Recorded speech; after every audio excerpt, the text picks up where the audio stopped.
তুই ওকে বকছিস কেন? আর তুই নিজে কোনদিন শাড়ি পরেছিস যে ওকে পড়াচ্ছিস? ওর মা কোথায়? হ্যালো হ্যালো হ্যালো, বড়দা আমায় ডাকছিলেন? কাকে দিয়েছো রাজার পাঠ? হ্যাঁ, যে নিজে কোনোদিন শাড়ি পরেনি সে কিনা শাড়ি পরাচ্ছে, আশ্চর্য। মোটেই না, আমি অকেশনালি শাড়ি পরি। আমি কোনোদিনও দেখিনি। আচ্ছা ঠিক আছে বাবা, তুমি থামো না। ওকেও তো শাড়ি পরাটা শিখতে হবে নাকি? হ্যাঁ, তা বলে ইচ্ছেকে গিনিপিগ বানানো মানে হয় না। না না, এই তো শাড়ি পরানো হাল, জড়িয়েছে না পরিয়ে বুঝতে পারছি না। মোটেও না। ছোট বউ দেখি, আমি এই জন্যই তোমাকে বলেছিলাম যে স্টিচ করা শাড়িটা কেন। আর যদি দিদি থাকতো তাহলে আমি ওটা ঠিক কিনে ছাড়তাম। এখনই ওকে জয়ন্তদার বাড়ি যেতে হলো। আচ্ছা ঠিক আছে বাবা। স্টিচ করা শাড়ি লাগছে? বাপের জন্য শুনিনি, স্টিচ করা শাড়ি। এই, তুই মেয়েদের ব্যাপারে কতটা বুঝিস না? যথেষ্ট বুঝি, মেয়েদের ব্যাপারে, মেয়েদের শাড়ি ব্যাপারে আমি যথেষ্ট বুঝি। যেটা বুঝিস সেটা তোর মধ্যেই রাখ। আমি ইচ্ছে করে না, বাপের জন্য শুনিনি স্টিচ করা শাড়ি। আমি তোর ব্যাপারে তোমার এবার ঝগড়া করে থামাবে? মা, তুমি এবার আমাকে শাড়িটা পরিয়ে দেবে? আজকে সরস্বতী পূজা আছে, স্কুলে লেট হয়ে যাবে। মানে আমি তো তোকে ঠিকই শাড়ি পরালাম। হ্যাঁ, সে তো দেখতেই পাচ্ছি। পিপি, তুমি এবার চুপ করো না। আমার শাড়িটা পরিয়ে দাও।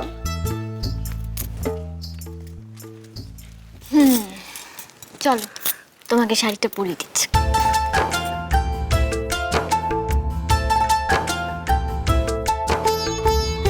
আচ্ছা ইচ্ছে শোনা, তুমি তো শাড়ি পরছো, খুব সাবধানে হাঁটবে। হ্যাঁ, পায়ের সঙ্গে জড়িয়ে গেলে আবার পড়ে যাবে।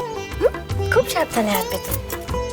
বড় কোকা, এই যে বড় কোকা, আরে আইস না ওই চিংড়ি চালান যাইবো আর তুই অনেক বাসায় বসে আছিস। হ্যাঁ, আর তোর তো আবার যাওয়ার পথে মায়ের মন্দিরে নামাই তো। আরে আরে আরে, কেমন সুন্দর লাগতেছে। দাও দাও, কিন্তু দাও দাও দাও। থু থু থু, নজর না লাগে। অদিত ভাই, আজ কিন্তু আমার বিয়ে করতে হইব, আমি কিন্তু আর অপেক্ষা করতে পারবো না। তোমাকে কে বিয়ে করবে? তুমি তো বুড়ো।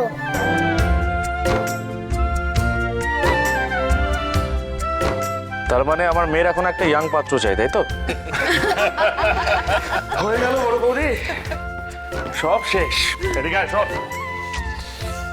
দুদিন পরেই দেখবো আমার মেয়ে একটা বয়ফ্রেন্ড জুটিয়েছে। না, আমি সেটা চাই, সেটা হোক। একদম। বাহ বাবা, বাবা জ্যাঠা সবাই মিলে যদি বয়ফ্রেন্ড নিয়ে আলোচনা করে, মেয়ে তো জোগাড় করবেই, তাই না? আরে তাহলে আমার কি হইব?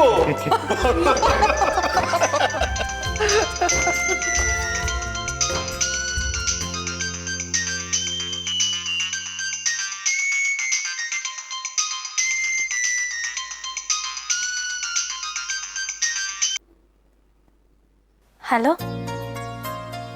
আসছি কলেজে। হয়ে গেল। এই, আজ তো সরস্বতী পুজো, স্কুলে তো যেতে হবে নাকি?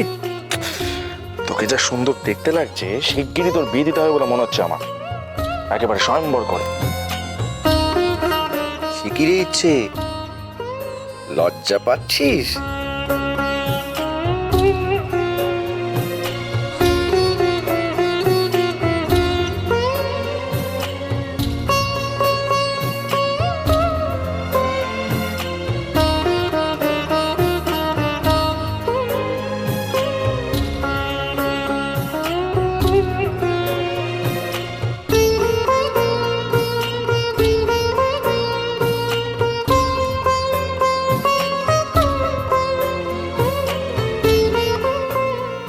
এবার যাও।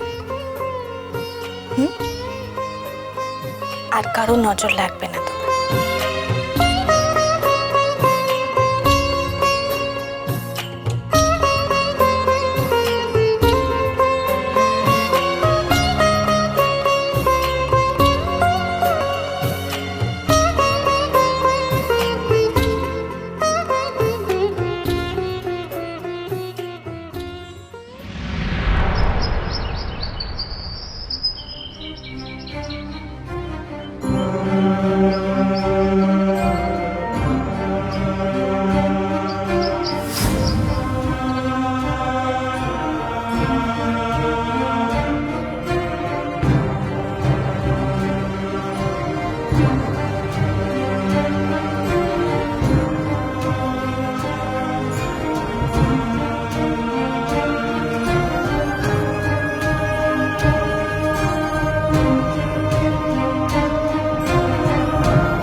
ইচ্ছে মৈত্র এসে গেছে? ইচ্ছে মোট আবার আপনি?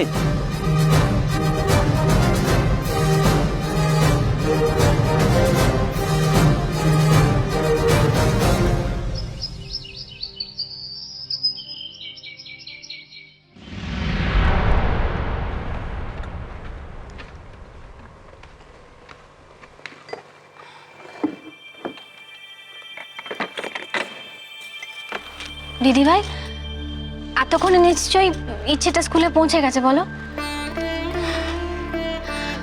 আমার না খুব চিন্তা হচ্ছে, মেয়েটা শাড়ি পরে গেছে তো, আবার যদি শাড়িটা পায়ে জড়িয়ে যায়, যদি ও পরে যায়। পায়ে শাড়ি জড়িয়ে পড়ে যায় যদি, সেই চিন্তায় অস্থির হয়ে যাচ্ছ তুমি। ওকে ছেড়ে থাকতে পারবে তো?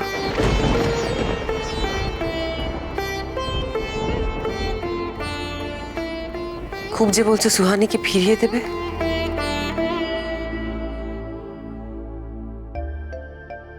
কদিন ধরেই ভাবছি তোমাকে কটা কথা বলবো। কি করছো তুমি? নিজের স্বামী সন্তান কি অন্যের হাতে তুলে দেওয়ার কথা ভাবতে পারে?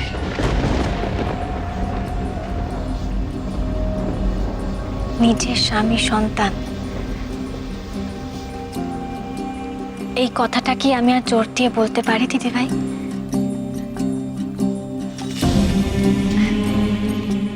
ধরো ইচ্ছে বড় হয়ে একদিন আমাকে প্রশ্ন করলো যে মা ওকে জন্ম দিয়েছে, সে যখন ওকে আনতে এলো, আমি কেন ওকে ছাড়লাম না? কি উত্তর দেব আমি তখন? আর আইনের চোখে তো সুহানি সৌরভের স্ত্রী। আমি কোত্থেকে উড়ে এসে জুড়ে বসেছি।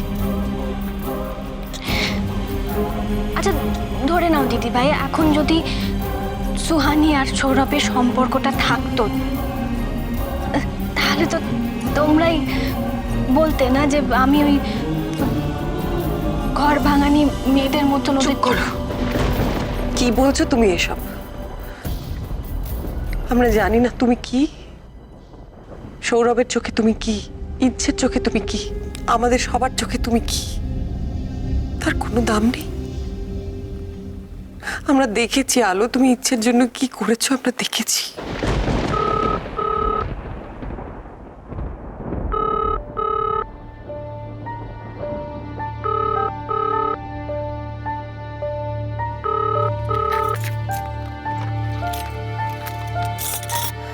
হ্যালো হ্যালো, কে বলছেন?